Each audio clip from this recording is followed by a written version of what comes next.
Hello everyone, thank you once again for joining me. It is January 4th and today I'm going to be working on LeetCode problem 1975, maximum matrix sum. So let's get started. You're given an n by n integer matrix. You can do the following operation any number of times. Choose any two adjacent elements of the matrix and multiply each of them by -1. Two elements are considered adjacent if and only if they share a border. So in this example, we see they share a border right here. These two elements share a border here. Your goal is to maximize the summation of the matrix elements. Return the maximum sum of the matrix elements using the operation mentioned above.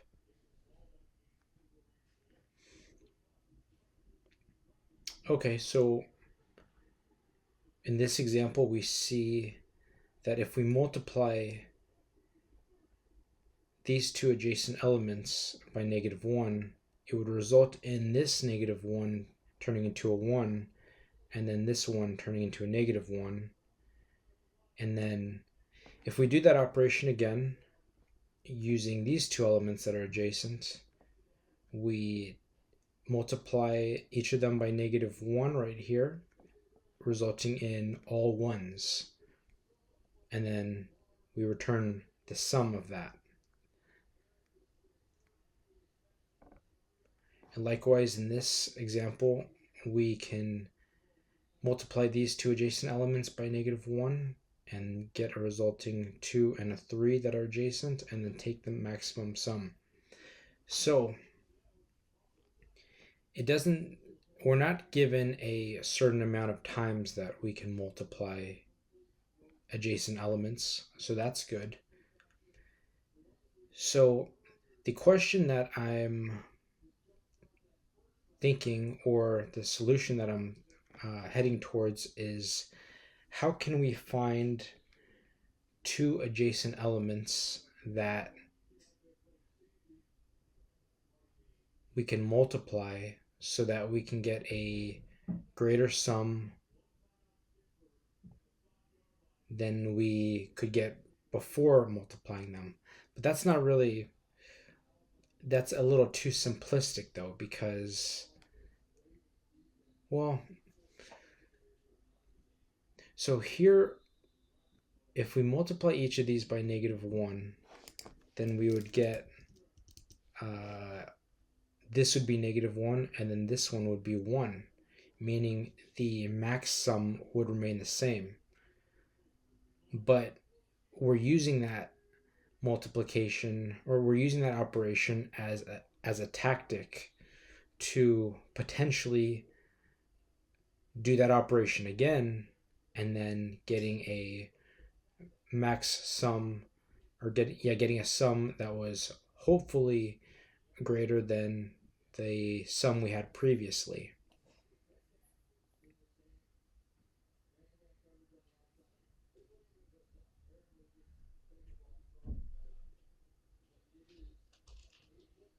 So that's the question, is how can we figure out,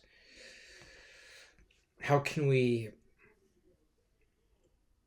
look at the adjacent elements and then figure out when is a good time to do the operation, knowing that in the future we would get a greater sum than we currently have, a greater max sum.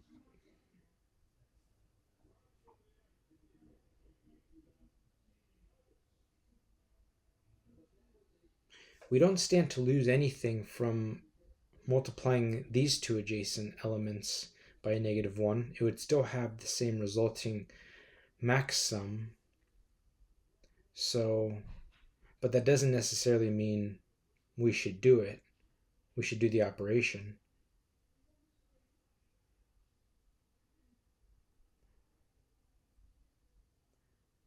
But it appears that if we have two adjacent, let me write this down.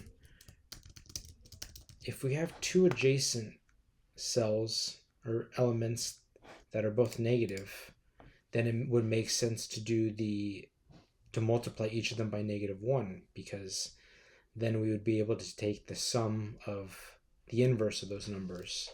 In example 2, -2 and -3 become 2 and 3.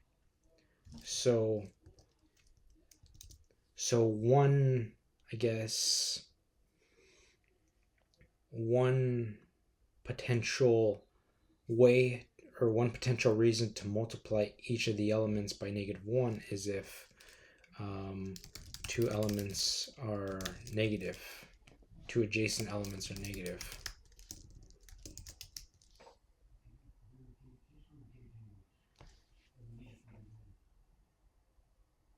If they're not, two adjacent elements are not negative, would it be advantageous to, it wouldn't be advantageous to do that, I don't think. In this example, one is negative and another one is not negative.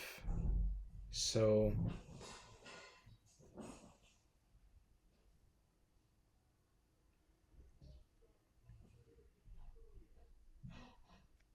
if we do the operation, on those two adjacent elements, and then we could check each adjacent element to the elements that were modified. So this cell was modified, this cell was modified, so we check potentially the bottom, the left, the above, or the right adjacent elements. And then if those cells are both negative, then it would make sense to do the operation. If they're not negative, then we shouldn't have changed the initial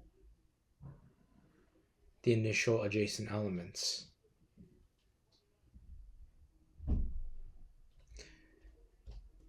But how, I need to think of a way to simplify that.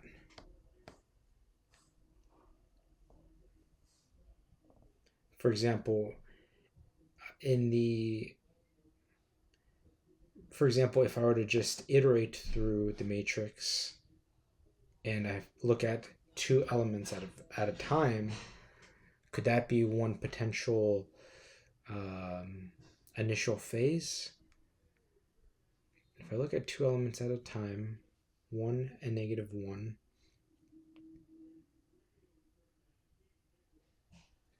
get the inverse of them, 1 and -1,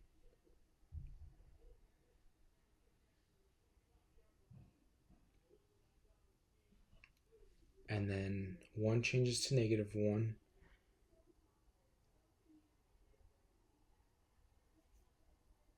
and then do we see any elements that are -1?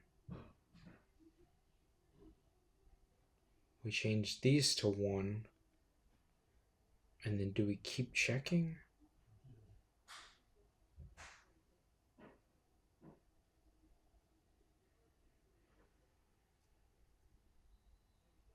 Kind of like I suppose a breadth first search method where we change the adjacent elements, -1 and 1, check the surroundings, which results in -1 and -1. Those both change to 1, and then check those adjacent. Yeah, something is not quite adding up.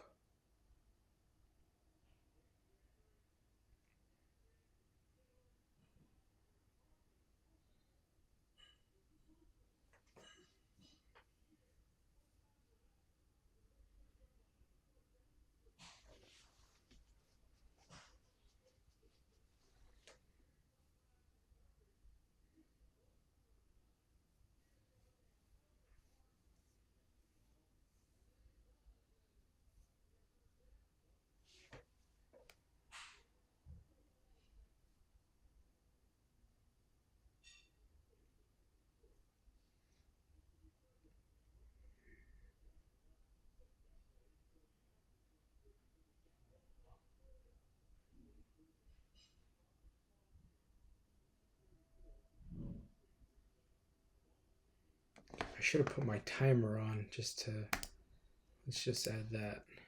Oops, stopwatch I meant. I'm probably at like 9 minutes already.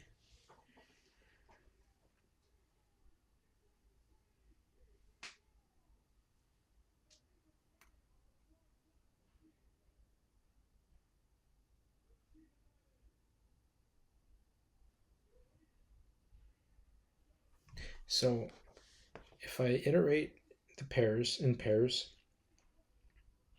I get 1 and -1. Do the operation, and then I could pass the cell, the row and the column of the cell, the coordinates, to some other function, and then check the adjacent elements of that cell again. So 1 and -1.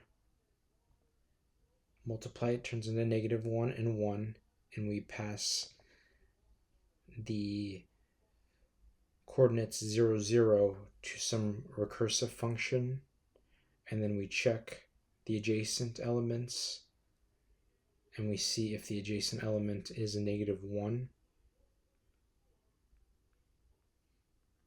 And if they are, we multiply it by -1, and that turns into 1, 1.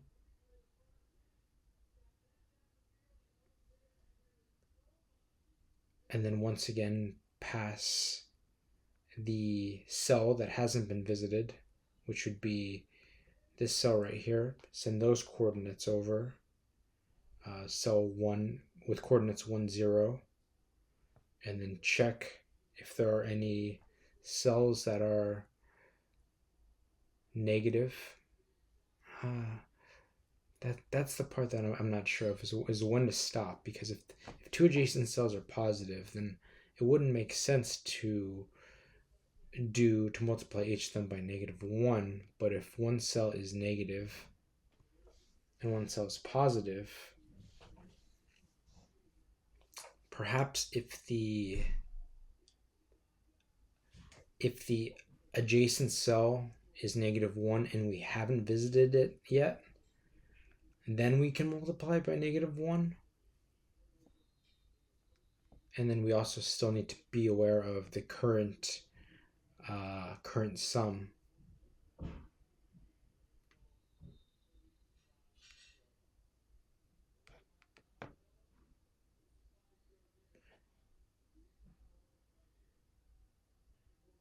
One and -1.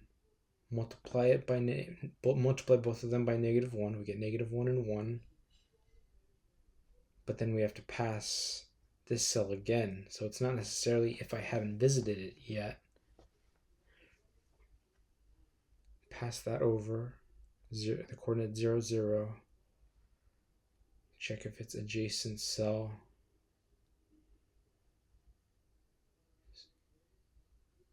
So maybe I have to multiply the cell by -1. Multiply each adjacent pair. Maybe I just have to do maybe I have to multiply each adjacent pair by -1, and I can't get out of that.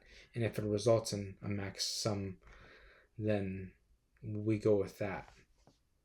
So -1 with this value, with this adjacent cell, -1 with that one, -1 with that one, and -1 with that one.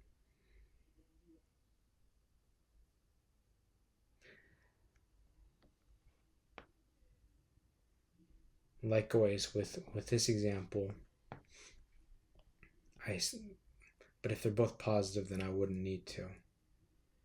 So if they're both positive, skip it. If one's negative, multiply it by -1. That's very, very inefficient.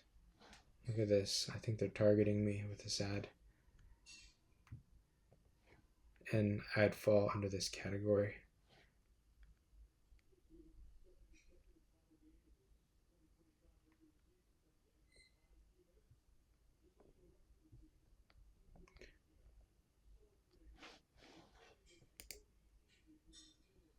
So I am at 15 minutes total that I've been recording. on average, interviewers give 25 minutes total to come up with a solution, maybe 30 minutes. I mean, for a medium problem, that's kind of average.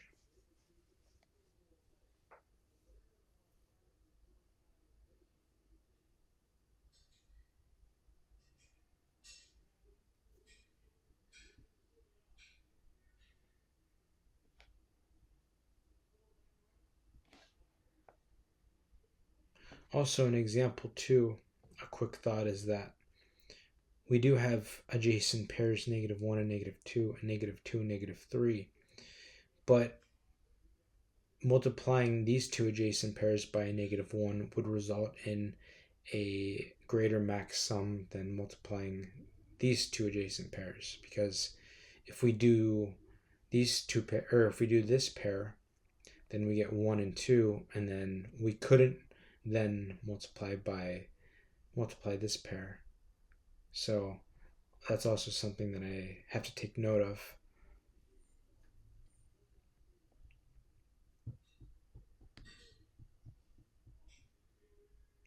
I'm going to look at a hint. Try to use the operations so that each row has only one negative number.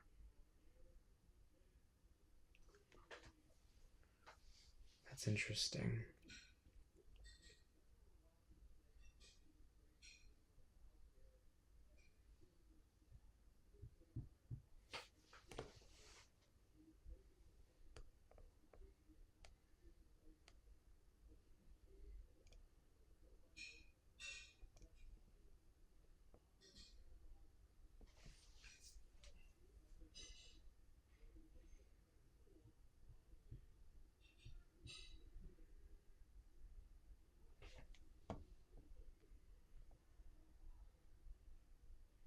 So that each row has only one negative number. What if it was a 4x4 matrix and there was a -4 here? Then I can multiply -3 and -4 by -1 and do the same with -1 and -2, which would mean there would be, that row would not have any negative numbers. So I'm a little confused in that hint. With that hint.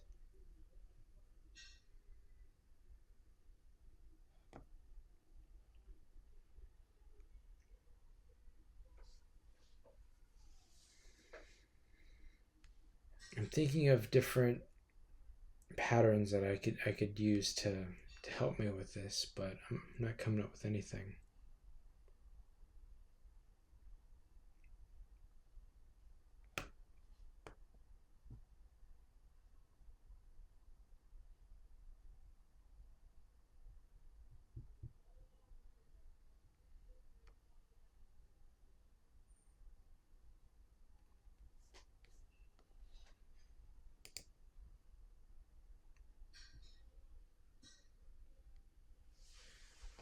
If you have only one negative element, you cannot convert it to a positive.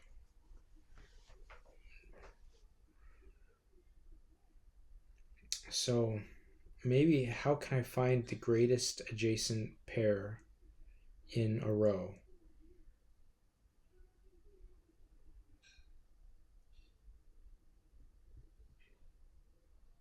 Is that the question to ask? Because if this was a -3 and a -2 and then a -3, how would I decide which pair to multiply unless there was a -1 right here? Then it would make sense to do this pair and this pair.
a depth first search where I have a recursive function that checks if the multiplication operation of a pair eventually creates a sum that is greater than the previous sum. Is that the method?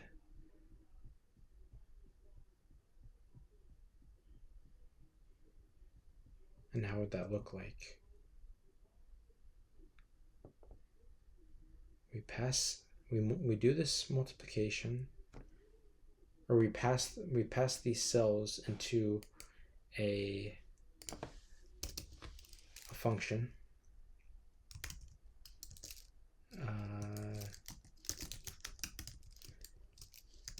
row column,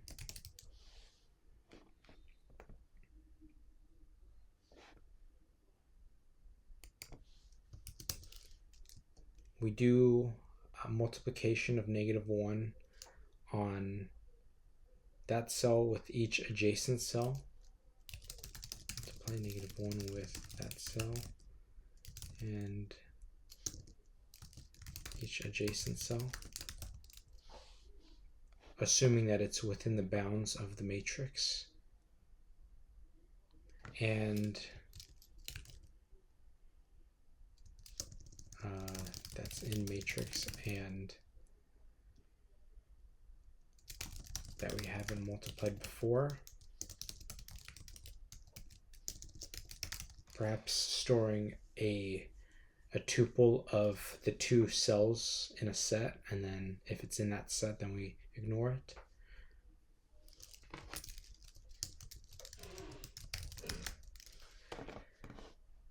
And then what? And then we just continually do that and then recheck the sum.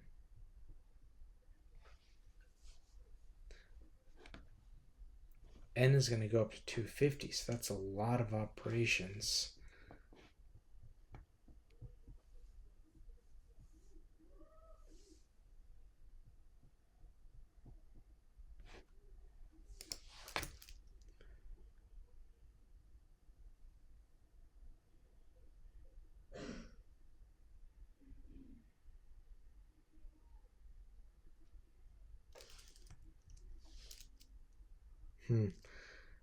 I can't really think of another solution.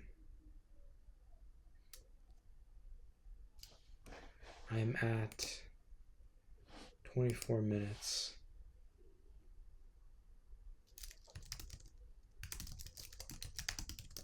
We have the row and the column.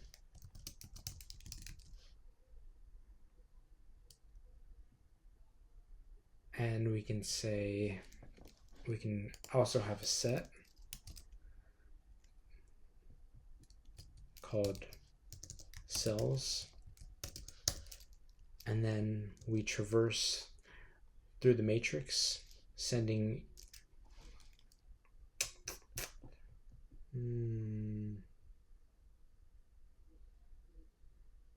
yeah, that's fine. We traverse through the matrix, saying for x in range, length of matrix, for y in range, length of matrix 0, DFS traversal x, y, and set, and the set will be a set of tuples containing cell coordinates to ensure that the neighbor cell has not already been multiplied by -1. So something like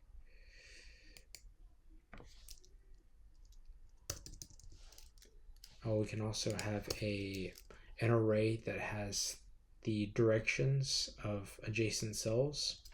So we'll say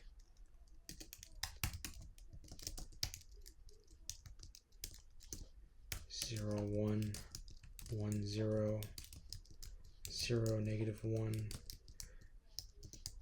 -1, 0.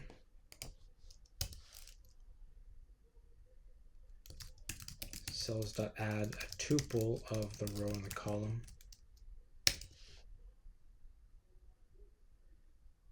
Actually, we'll say if row call in cells return. Otherwise, we'll add that tuple.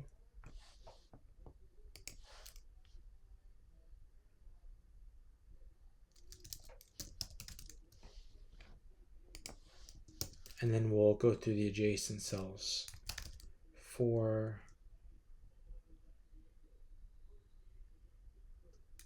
RC in cells.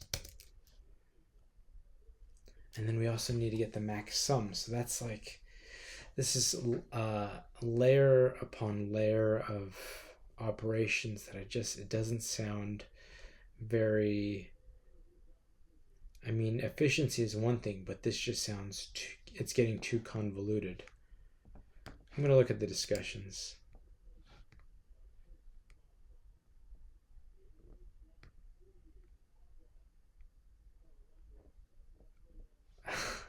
This question feels like a terrible thing before solving, and once you solve, it's a joke. Yeah, if there are even number of negatives, we can get rid of them all. Just bubble the negatives towards each other and pairwise.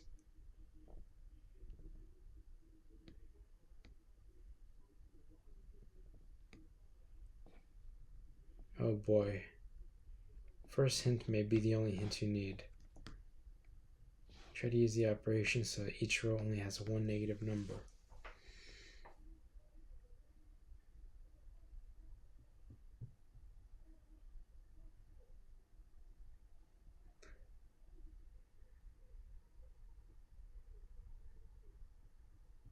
Each row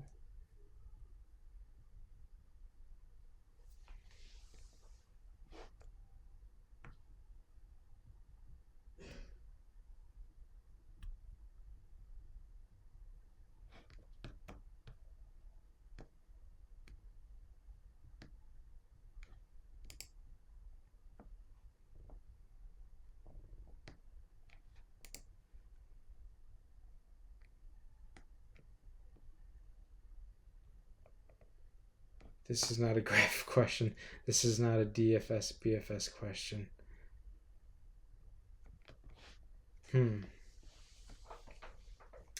Okay. So I'm at the point where I can't figure it out. It's getting extremely convoluted. So I think it's time where I ask ChatGPT to give me a better direction so that I still stand to gain from this, and I'm not just throwing ideas in the air with no direction, because I don't feel like I'm going to get it. So this is LeetCode 1975. And I'm going to say, can you give me some direction on this LeetCode problem in Python? I'm thinking DFS using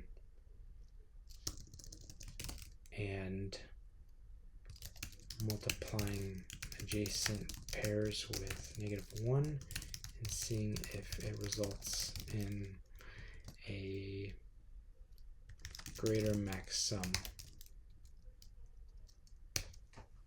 I know that's not the method to use, but that's the only thing I was thinking. Okay, DFS is the wrong approach.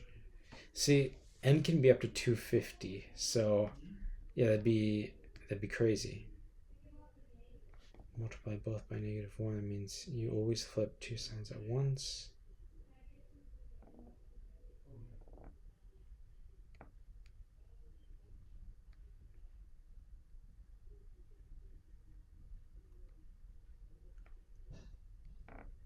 You want all values positive.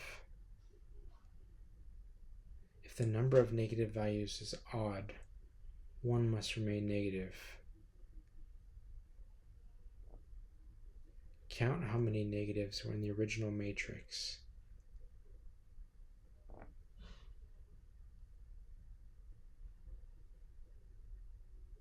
Subtract 2 times the smallest absolute value, y2. Well, I guess the answer in the next line.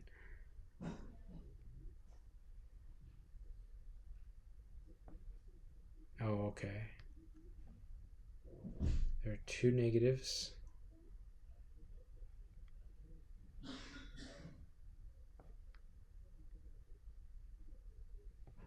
Three negatives in a row. Smallest negative is 1. So at least one negative has to be left at the end.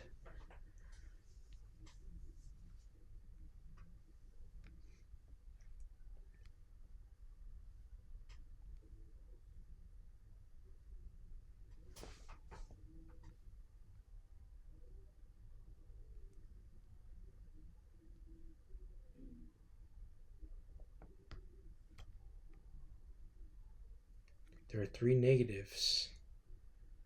So we don't use this negative, but what if there's a -1, a 2, and a 3? Then we could use that negative in the end, right?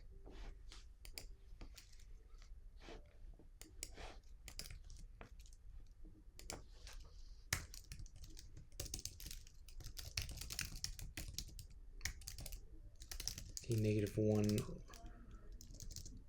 left over in row 1 plays to our advantage, correct?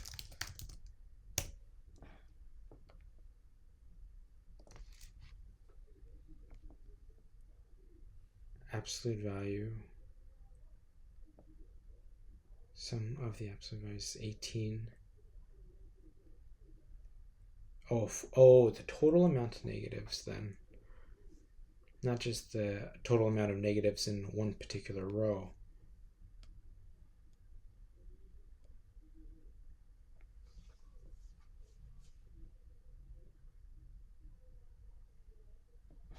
The number of negatives is, because the number of negatives is even, you're not forced to keep any negative.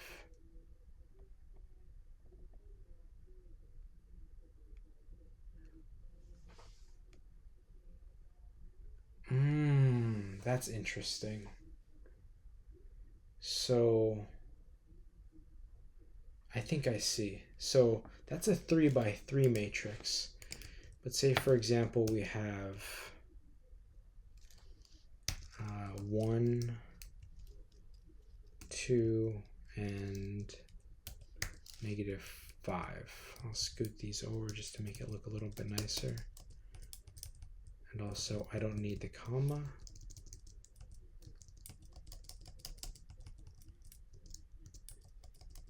Oopsie daisy. Bear with me. So despite not being able to have adjacent pairs that are both negative initially, 1, 2, 3, 4, 5,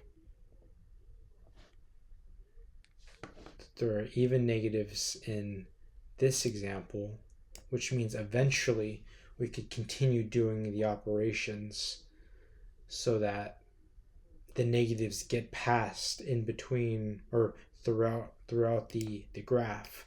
So eventually, if it was -2 and 2, that could be 2 and -2.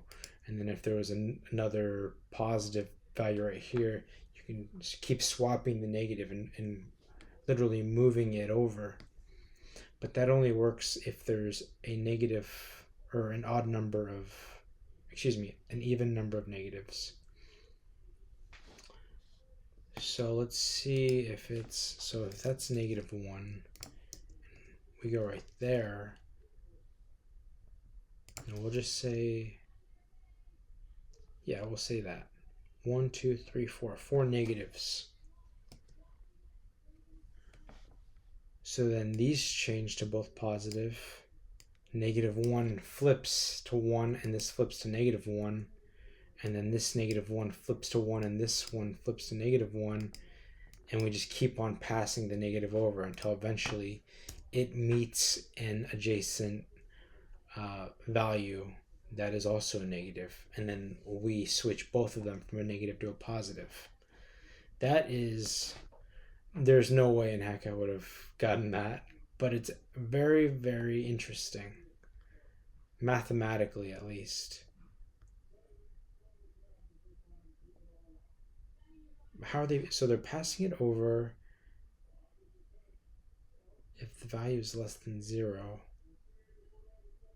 plus equals to 1.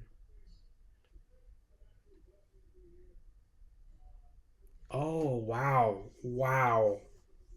Wow, that is interesting. So just check what the smallest value is.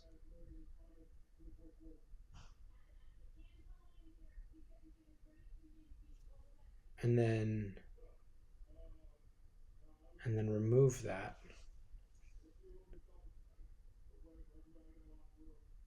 Otherwise you can just add them all together and return the result. That's very interesting.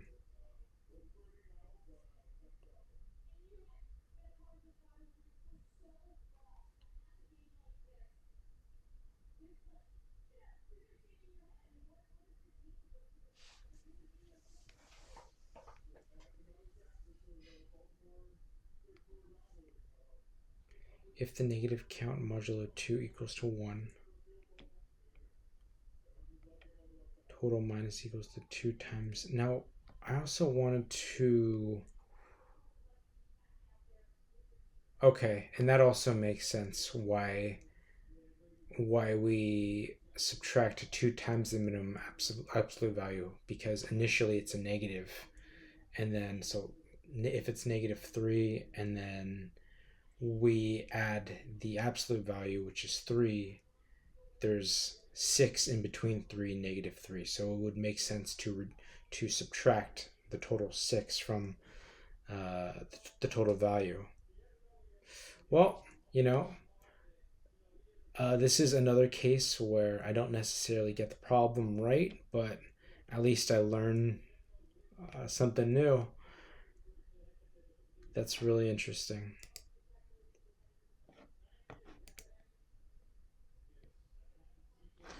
Let's see, how long are we at? We're at 38 minutes. Well, if you're still watching, then I appreciate it. Maybe I can...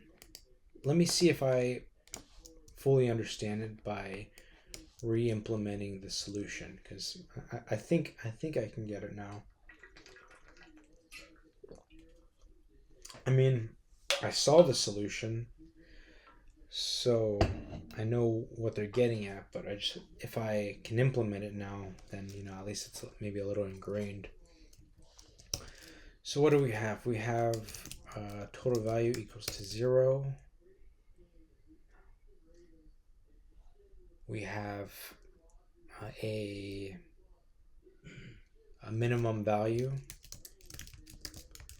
and we need that to subtract from the total in case there are an odd amount of negatives.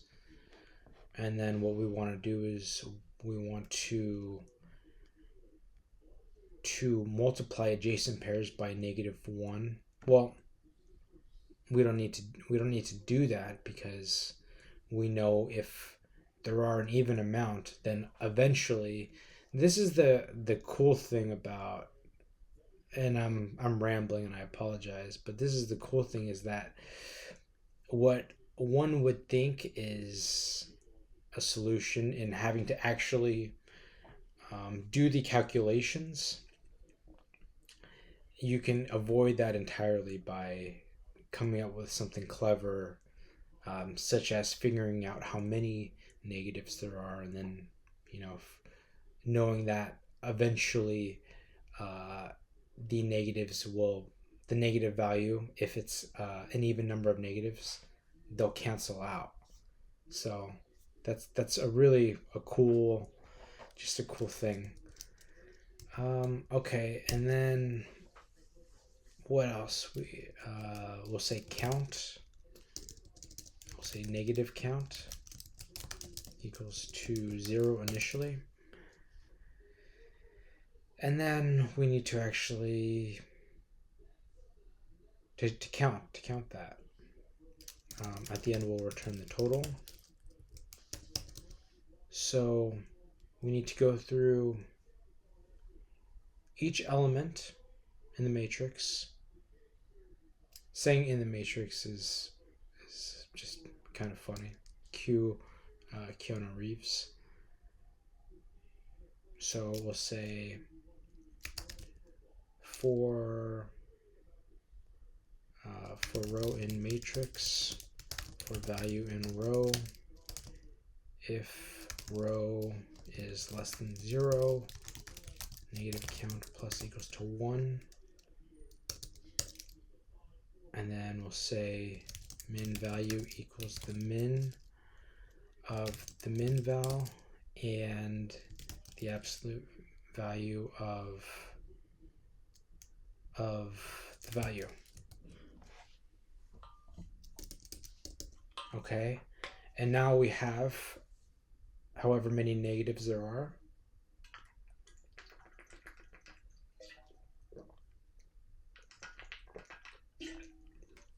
We also need to sum the value with the total. So we'll say total plus equals the absolute value of the value. And then we'll say if there are an odd number of negatives, then we need to take that minimum value out. So if negative count modulo 1 equals to 1, that would mean that, or actually, if it's modulo 2, that would mean, and if modulo 2 is equal to 0, that would mean there's an even amount. But if there's 1, that means there's an odd amount remaining. So we'll say the total minus equals 2 times the minimum value.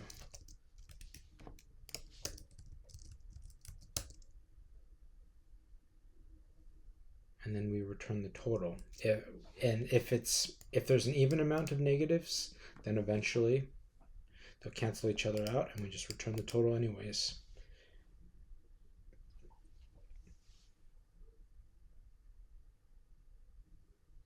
So then, yeah, so in this example,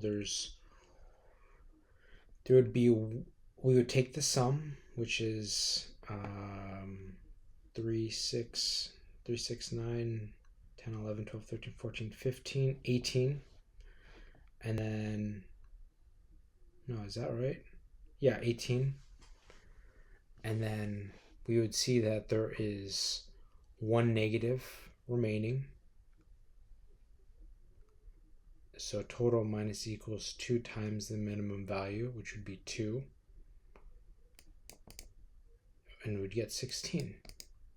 And of course, we check if they're negatives right here. Oh, so correction, not if row is less than 0, if value is less than 0, meaning the individual cell value. Increment the negative count. And then for value in row, take the absolute value.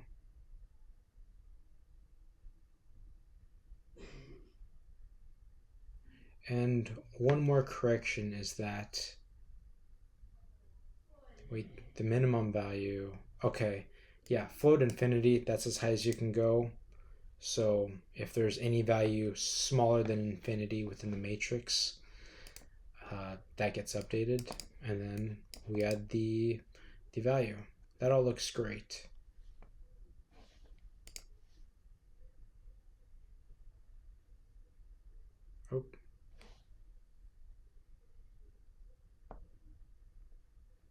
return total. What is going on? Let me refresh this to see if, okay.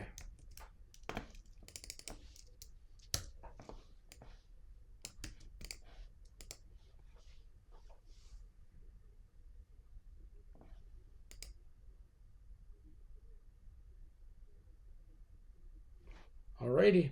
You know, I get the nice feelings of completing the problem despite me not coming up with the solution on my own. Eventually, you know, it made sense, but I think I'm gonna say that I am worthy of the 1 day streak, despite ChatGPT helping me out with that. Yep, that is all. Thank you all for joining me, and keep grinding away. Thanks and take care.